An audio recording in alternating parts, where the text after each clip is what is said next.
Hello and good morning.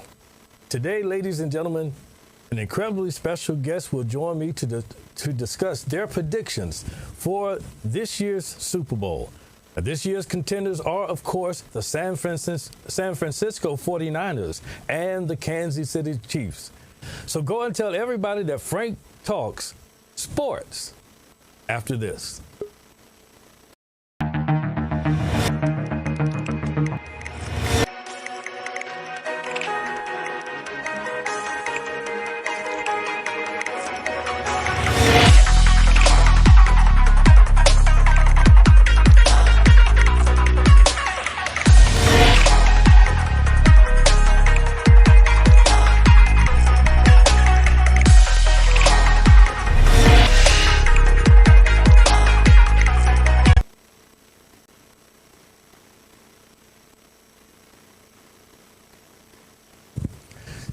And thank you for joining us here on Frank Talks, and I'm your host, Frank Thomas. And we have a very special show in store for you for this evening, or this morning, excuse me, as you prepare. I hope you're preparing for Super Bowl 58. Now, ladies and gentlemen, this Super Bowl stands to be a very good one. And even though the 49ers this season had a better record during the regular season, we all know that you cannot, and I say it again, you cannot count out quarterback Patrick Magic Mahomes. You can't count him out in any game. And so, for what it's worth, statistically, Mahomes has not replicated the outstanding performances of his past seasons.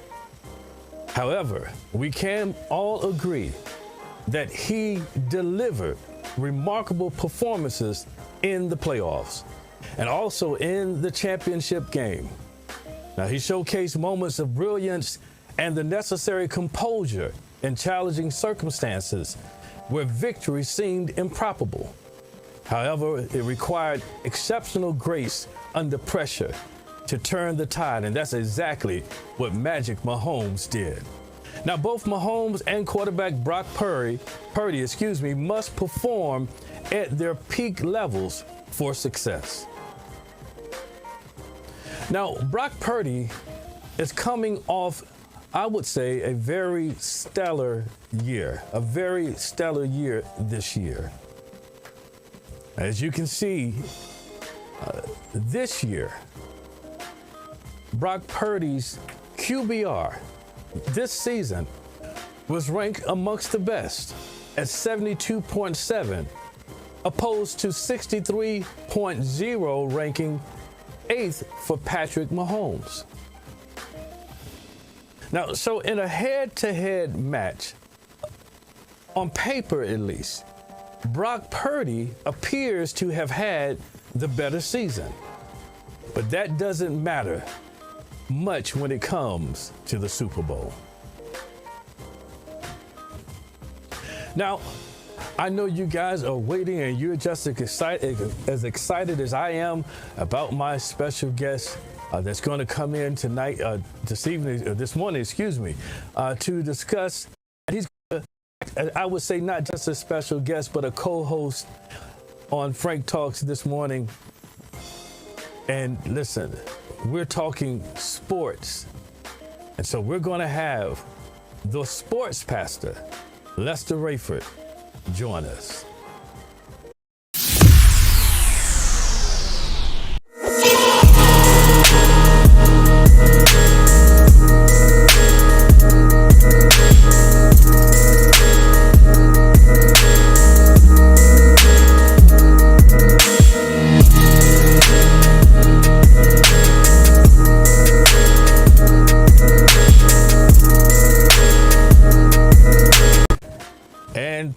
Thank you again. We have my co-host for this morning's show. When considering listening to sports discussion for this program, you were the natural choice due to your extensive knowledge in the field, earning you the moniker of the sports pastor. Now, before we delve deeper into this discussion, could you share some insights about yourself and about your show? Well, glad to be here, Frank, man. Just glad and honored, first of all, giving honor to God just for another day, another opportunity. And just thanking God for life, health, and strength. He's truly the head of my life, and I'm honored and grateful for him. But yeah, our sports show, we have a moniker, Sports with a Biblical Twist.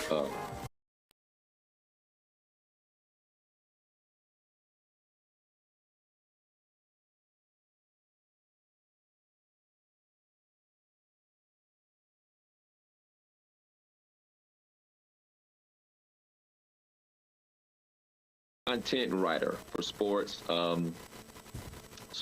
politics, and religion, for media, for Beasley Media, Boss Radio out in San Francisco, and the Maureen Francis show that airs in Charlotte, North Carolina. So I have been blessed and honored to my journey through sports journalism. It has allowed me to encounter and foster some new relationships, and as I like to say, I like to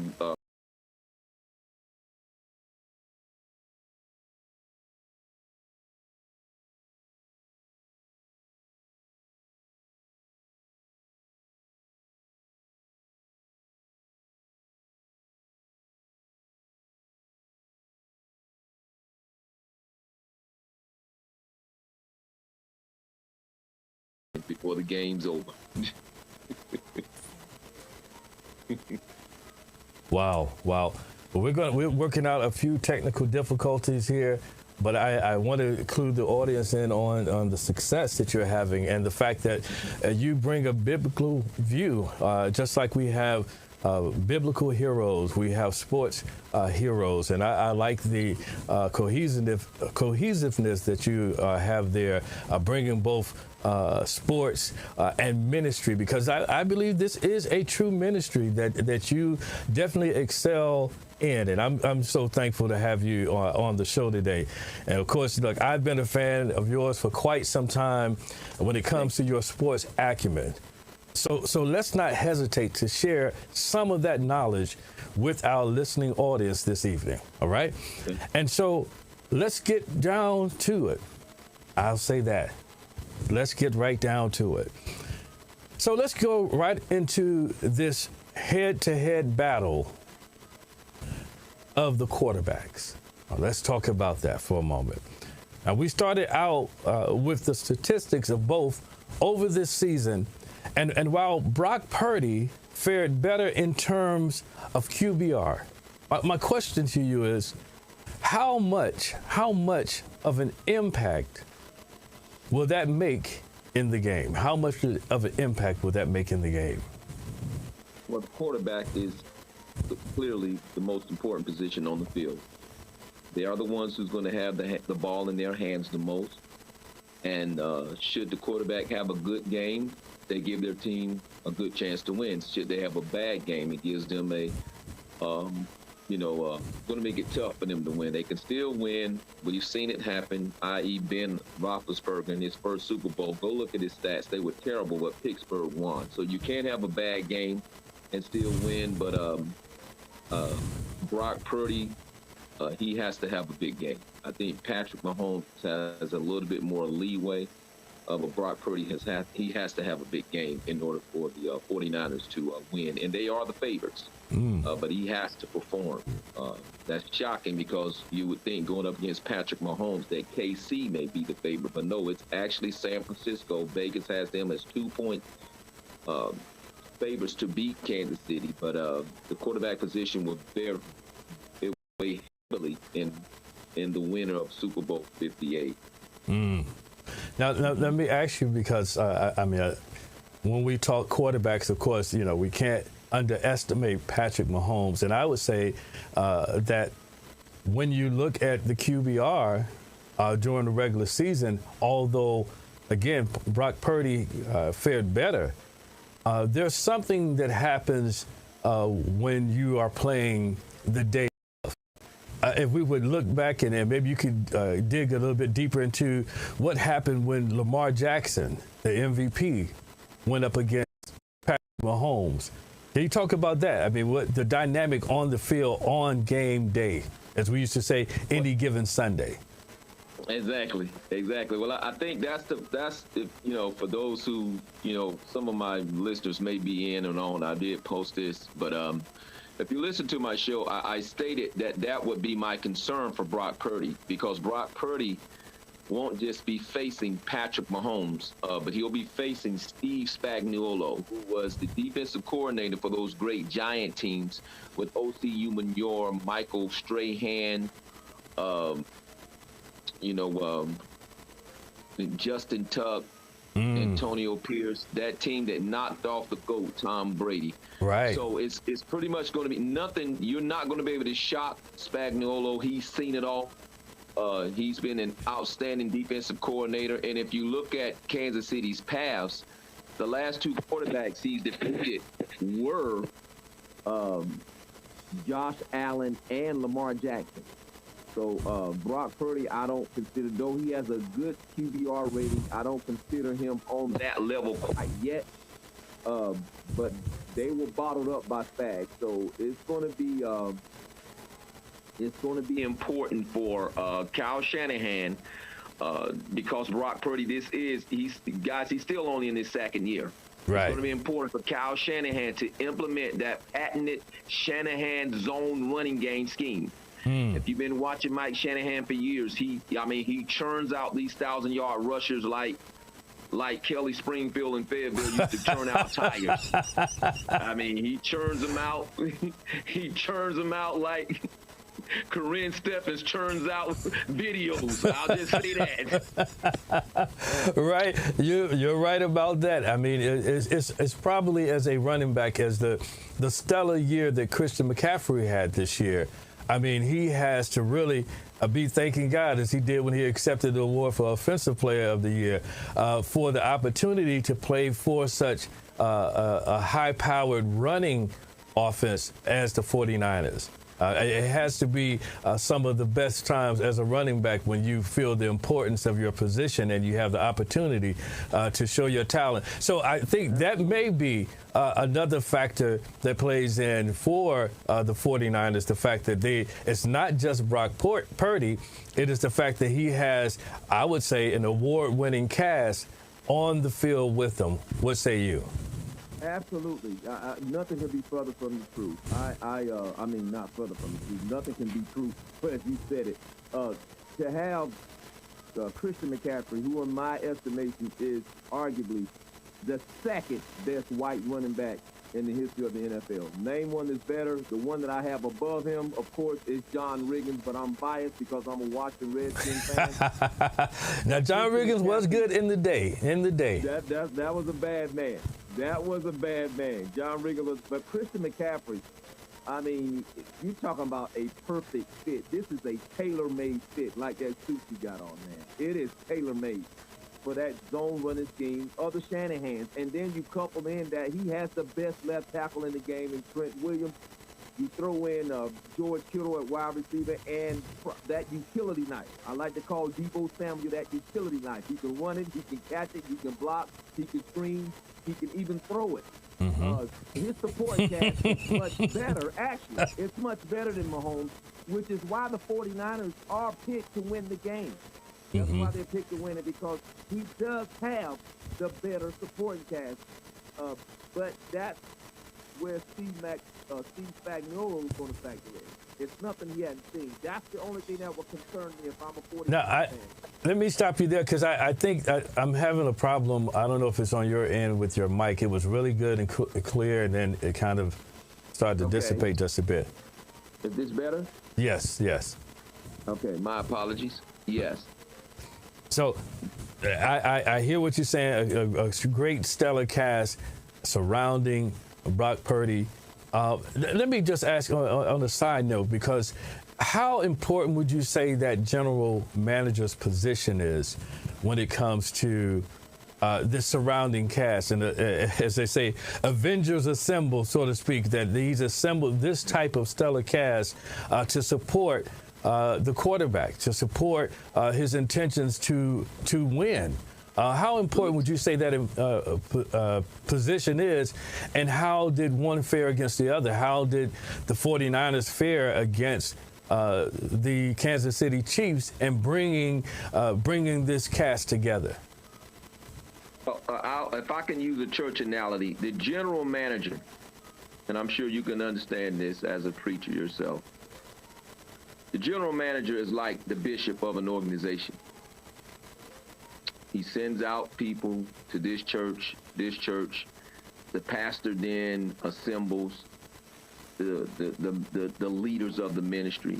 He puts people in position to foster a certain environment and culture in the church. He puts people in position who are equipped with the task of developing talent, exposing gifts.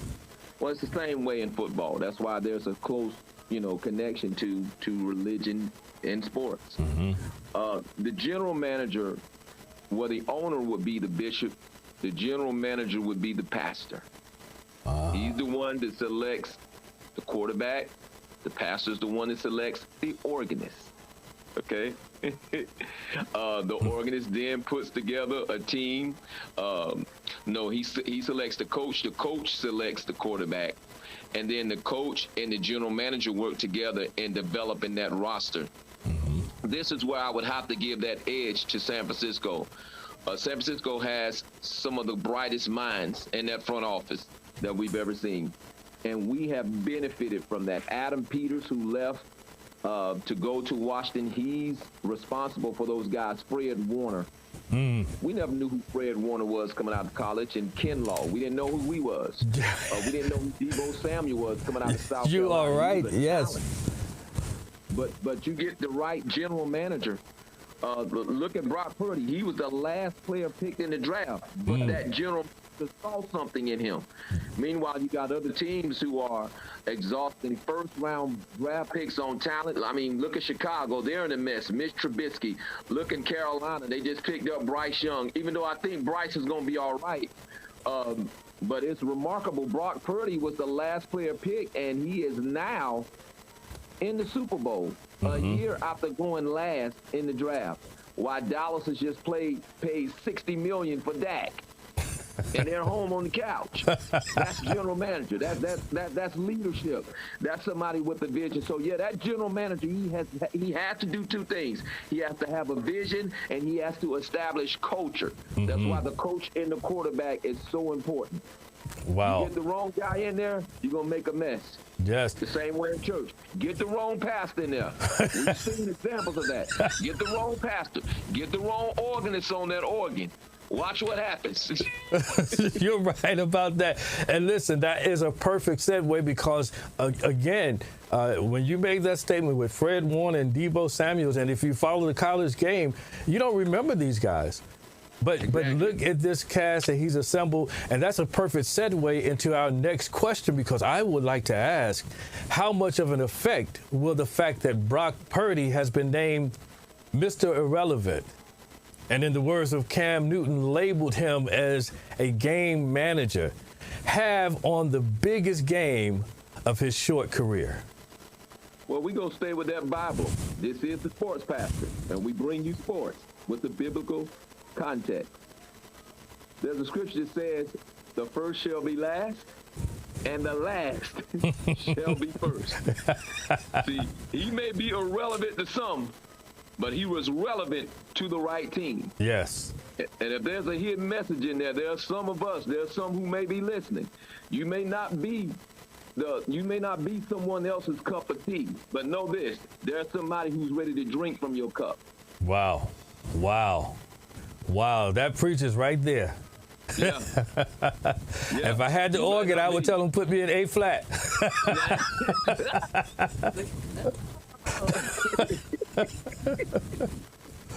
But yeah, Brock Purdy, his story is remarkable. But for those of us who know football, he played at Iowa State. Matt Campbell is an offensive guru. Matt Campbell has turned out some outstanding NFL talent. He is a great offensive mind. However, we don't know who he is, Frank, because he can't compete against the Alabamas and the Ohio States and the Oklahomas and the USC. So what he does, he has an outstanding program there. So it forces him to develop his players. So when his players get to that next level, they're prepared. Brock Purdy played 4 years there at Iowa State. That's something we overlook. He played 4 years for Matt Campbell. Matt Campbell routinely turns out talent. I mean, he's put a lot of players on both sides of the ball in the NFL. Had he been hired at Notre Dame somewhere, we would know more about him. But because Iowa State is stuck, they're stuck in Iowa behind Kirk Ferentz in Iowa and Hayden Fry. Those are legendary coaches there in the state of Iowa. Nobody knows who he is outside of Iowa in the Big 12 Conference, but Matt Campbell's an outstanding coach. But yeah, Brock Purdy, though he was irrelevant to most, those who know football know this guy. He could play. He can spin it. He can spin it. That's why we should watch out for that kid. If I could predict something, I know I'm going off course here. Watch that kid, Aiden O'Connell, down there with the Las Vegas Raiders. He's got Brock Purdy written all over him. Played at Purdue under Jeff Brom's system. 4 years. The guy can spin it. They can spin it. Now, the Raiders more than likely are still going to go out the quarterback. I'm hearing Mike Penix in the upcoming draft. But Aiden O'Connell, like Brock Purdy, look at him. The Raiders started winning when they put that guy in. Yeah. So, you just because you're last and you're not the cup of tea for everybody, there's some people that's willing to drink from your cup. You don't have to have everybody like and you just have to have the right team to like you. That's important. That's important. And I'm telling you, that will minister to so many, because just to know that there's something special about you, you just have to find people who feel that you're special. Right. There's something special about you. And so that moves us to my next question, because I want to know from the sports pastor, between Purdy and Mahomes, who's your pick to be the game changer in the final moments when it matters the most? The final moments. Who do you predict? Who can you pick to be the game changer?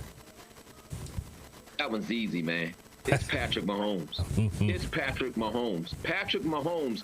I'm not quite ready to call him this generation's Joe Montana or Tom Brady, but it's going to be hard not to if this guy wins his 3rd Super Bowl. I agree. This is 3 Super Bowls already. It's going to be hard. It's going to be hard not to when Joe Montana didn't have 3 Super Bowl wins at this stage in his career. However, with that being said, I'm going off course a little bit. I still would take Joe Burrow over him, but that's another conversation. I'll take Joe Burrow over him. But the Chiefs do not have Tyreek Hill. They are not loaded. Your segue, his numbers are not what they used to be, and that's dangerous because the Chiefs are now showing you we can beat you in a multiplicity of ways. We don't have to put up 40 points. We can play solid defense. Pacheco had 24 carries and 68 yards against the Baltimore Ravens. Those are not Kansas City Chiefs numbers. Pat Mahomes, his numbers was quite pedestrian if you go back and look at that game. But they won. They won with a physical defense, a physical brand of defense, and outside of Travis Kelce, he really doesn't have a game breaker on the outside. I mean, Valdez Scantling, those guys are good. You got Rice, you got Pacheco, you got Clyde Hilaire Edwards. You got some talent, but they're not the game changers that Tyreek Hill and those kids were. But Pat Mahomes, he's definitely going to have. They will come and go as Pat Mahomes go. And if it's in the final moments, and I got to choose between Mahomes and Brock Purdy, guess who I'm going to choose? Pat Mahomes. That magic. Yeah, you know, I understand that, and I think that San Francisco would be wise to not allow the game to go down to the wire, where you can give Patrick Mahomes some time on the clock to make something happen, because he is magic, as we all know. I don't advise that. Ask Buffalo how that worked out when they were up by a field goal with 17 seconds left, Kicking the ball off. Right. Kicking the ball off with 17 seconds left, and they're up 3. Don't give them the ball. Don't give him the ball. And the only way to prevent Mahomes from doing Mahomes-like things is to basically, they're going to have to run the football. They're going to have to keep that offense off the ground. So I think we're going to see a steady dose of Christian McCaffrey. We're going to see some RPO, run pass options. That's what the Shanahan brand is. You're going to see a lot of Kittle out the backfield, a lot of gadgetry with Deebo Samuels. They're going to have to control the game from the offensive side of the ball, because Mahomes, he's dangerous. And the best way to stop him is to just keep him off the field. I agree. Don't let it get close. Keep him off the field. Now, let me ask this question. And as we move to this, and this is just about experience. Mm-hmm. Would you say experience is a factor in this game? Absolutely. Absolutely. And for that reason alone, and I know you haven't told me yet, but I'm going to go ahead and just let the cat out the bag. That's the reason why I'm going with Kansas City, even though San Francisco is the favorite. Because all throughout the game, the experience is on Kansas City's side. Mahomes, this is what, his 4th Super Bowl? This is Purdy's 1st. This is Kyle Shanahan's 2nd. This is Andy Reid's 5th. This is Steve Wilkes as a defensive coordinator, his 1st. This is Spagnuolo's 3rd, 4th. So the guy's been in big games. The experience is on that side of the ball. Doesn't mean you still can't win now. We've seen that happen before. We've seen upsets, i.e. Tom Brady, the first time they played the Rams. The Rams were defending Super Bowl champions, the greatest show on turf. They were coming back.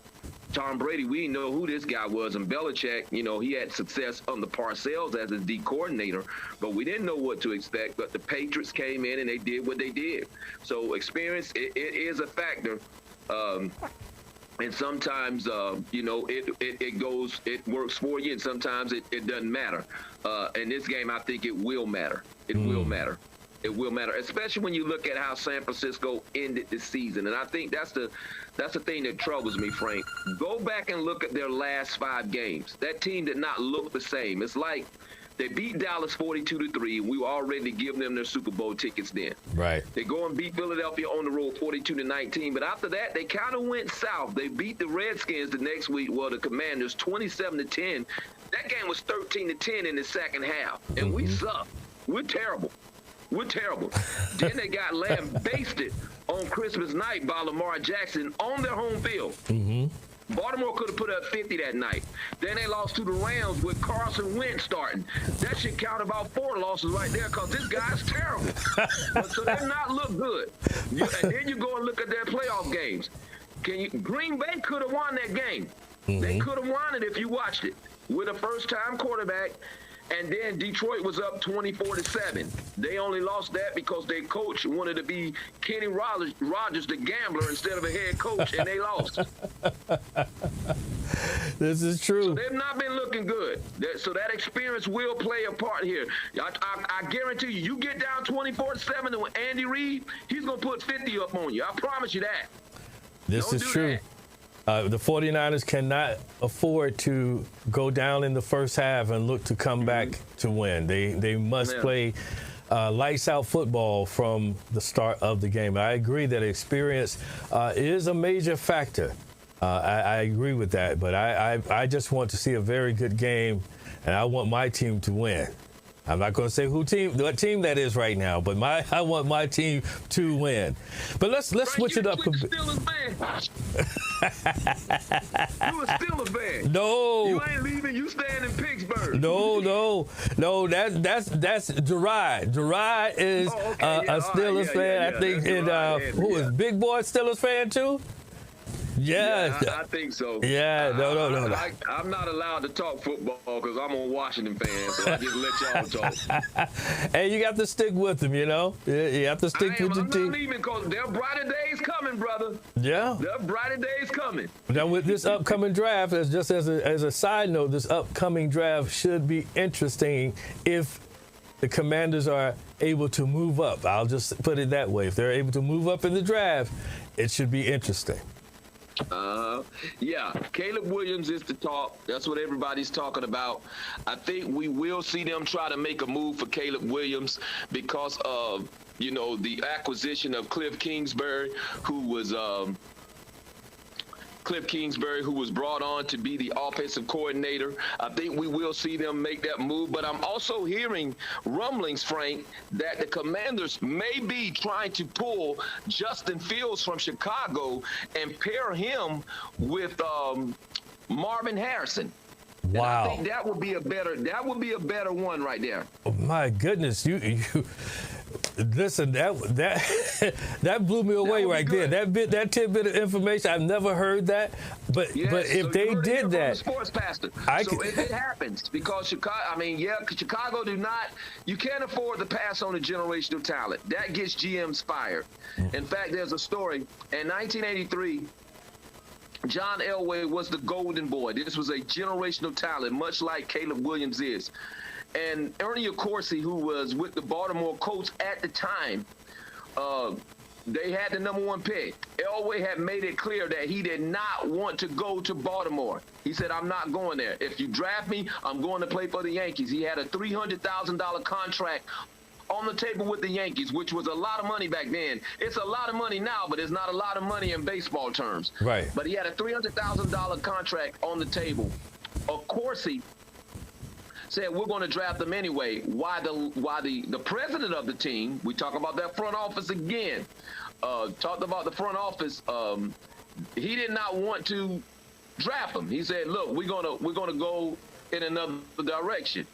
And of course, he said, listen, I'm going to resign because I don't want to go down in history as the general manager that passed on John Elway. And of course, we know the rest. They drafted John Elway anyway, and he got traded to Denver. Here's another tidbit of information. It was a trade that was about to go down on draft day in 1983. John Elway was going to Baltimore. Their head coach at that time, Frank, was Frank Kush, who coached at Arizona State. The Dallas Cowboys starting quarterback, Danny White, was the quarterback in Dallas. There was a talk that Danny was going to be shipped to Baltimore, and John Elway would have went to Dallas with Tony Dorsett and Drew Pearson. Can you believe that? Because Frank Kush coached Danny White at Arizona State. And by the time 1983 had hit, it had to become apparent that Danny White, who was following another icon, Roger Staubach, they were tired of him. They like, this guy can't win it. He can't get it done. So he wanted out. The Cowboys were trying to get him out, but at the last hour, they nixed the trade. Can you imagine how nauseating those Cowboy fans would have been had John Elway showed up in Dallas? Can you imagine that? Man, you talk about dynasty upon dynasty. I can imagine. And with those Dorsett, fans. with Dorsett, I mean, that's real talk. Yeah. That's real talk. I'm very great information there. And I'm telling you, it's a lot to talk about. And I'm going to bring you back to talk about the upcoming draft because that's going to be important. But let's get back to here with this Super Bowl. And I'm going to switch it up a bit because I want to go to the other side of the ball, so to speak. And my question is, how important is the defense on both teams? How important do you see the defenses? Very important. Very important. Excuse me for walking. Very important. It's going to be very important simply because the 49ers defense, they have not performed up to the level. This defense has Chase Young, it has Fred Warner, it has Trey Greenlaw, and it has Nick Bosa. But they are not putting up the numbers that we would expect from a 49er team. So it's going to be imperative that they do not have a slow start. If you saw that Detroit Lions game, they were shredding the 49ers. They were shredding that team. They were running it down their throat. They were passing it. And, you know, they shredded the team. They started slow. Green Bay, they moved the ball with efficiency against the 49ers. But you know, they can't afford to have that type of start going up against Patrick Mahomes. Yeah. Those are young quarterbacks that they were facing. So it's going to be interesting to see how it pans out. I expect that Steve Wilkes, who's a homeboy, coached at Johnson C. Smith right here in North Carolina, it's interesting to see what he's going to do to create some pressure on Mahomes to, you know, confuse him with some lineups, some shifts. It's going to be interesting to see what he does. But I look for the defense to play a big role. As for Kansas City, their defense has shown up all playoffs long. They've proven they can shut you down. That Baltimore Ravens offense was bottled up. They did not put up those numbers. So were the Buffalo Bills. So the defense on both sides of the ball is going to be key. I got to give the edge to Kansas City simply because of Steve Spagnuolo. Wow. I concur that defense is definitely going to be important. I'm hoping that the acquisition of Chase Young will do something to get some sacks in there on Magic Mahomes, because it definitely is going to be a very interesting game. And I mean, listen, how do you? I'm just going to ask this question because you know the the front office, and you know how everything seems to play out in different conversations in mainstream media. And I want to ask the question: how bad do you think the experts want Brock Purdy to lose? We have some type of feedback. Because everybody's on this Taylor Swift thing. That's why I want San Fran to win. I'm sick of it. Man, they won. I'm sick of it. Yeah. I mean, Yes. and listen, I think my thinking is, I mean, this kid was drafted 262nd, the final pick in his draft first class. And all the reports say that he should not win a Super Bowl. And this could be embarrassing for a lot of scouts. So again, how bad do you think they are hoping Mahomes pulls out the victory? Well, you're right. But listen, let me tell you something about, we just talked about front office. A lot of them had eggs on their face because they also passed on Lamar Jackson 2 times. Frank, Lamar Jackson didn't go in the first round. He went last in the first round. He was 31 teams passed on that guy. Then last year, when he was going through those contract negotiations with Baltimore, he was an unrestricted free agent and no team wanted to pay him. Wow. So they got egg on their face now already. So they should be used to it. As far as Brock Purdy, yeah, they should be used to it. I mean, they passed on Lamar for Mitch Trubisky. Okay? All right? Matter of fact, I'm gonna do you one better. The same draft that Patrick Mahomes was in, Mitch Trubisky went number 1. Wow. Trubisky. He was the first quarterback taken. He's from UNC Chapel Hill, correct? GMs, you need, huh? He was from UNC Chapel Hill? Yes, he was. And Trubisky, he's a good quarterback. I'm not going to throw the kid under the boy. The boy can throw that ball. He can throw that ball. We got a brother at our church called Reeves. Me and him, we often talk, we banter about that. If you go see him play, I went and saw him play at our school, NC State. I went and saw that guy play. And looking in the stands, looking at his ball, he has a beautiful ball, man. It is beautiful. It's a tight spiral. He throws a beautiful ball. But I didn't see him going that high. Right. And I think that with the right surroundings, the right culture, he probably could have done some better things. He's in Pittsburgh now, and looks like that's falling apart. But yeah, a lot of these gyms, they're gonna have egg on their face, whether Purdy wins or not. You know, I'm picking Kansas City to win, but if Purdy wins, I won't be mad at all. I would love to see this dude win, so I won't have to hear no Taylor Swift. How many times do you think they're gonna put the camera on her tomorrow? Man, nobody care about that. Now, wait a minute, let me say something else. I gotta go off the cuff. I don't know who's watching this. I don't know what media person may be chiming in. I mean, we never know who may get a glimpse of this. So whoever that person was that said Taylor Swift is not only on the same par of Michael Jackson, but she's bigger and better than Whitney Houston, Beyonce, and Aretha, you lied. Okay? You lied. I'm just gonna say that. You lied. You lied. All right? You're right about that. Amen, Pastor. You lied, bro. Are you crazy? Frank, see these young folks, do you remember young Whitney? Do you remember Whitney before she got hooked? Yeah. You remember Whitney? Yes. You know what you heard? Yes. Amazing talent, amazing gift. And then to say she's on the same sphere as Michael Jackson?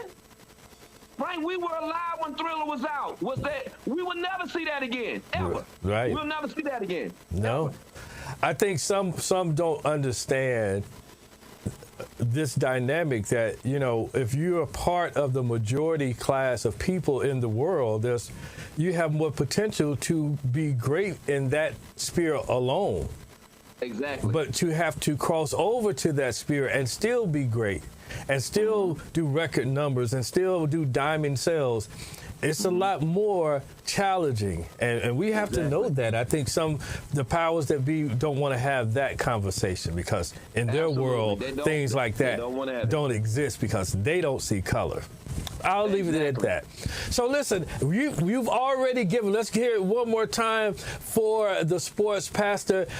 Producer, if we could give some applause for our guest, our co-host, yes, the sports pastor, Lester Rayford.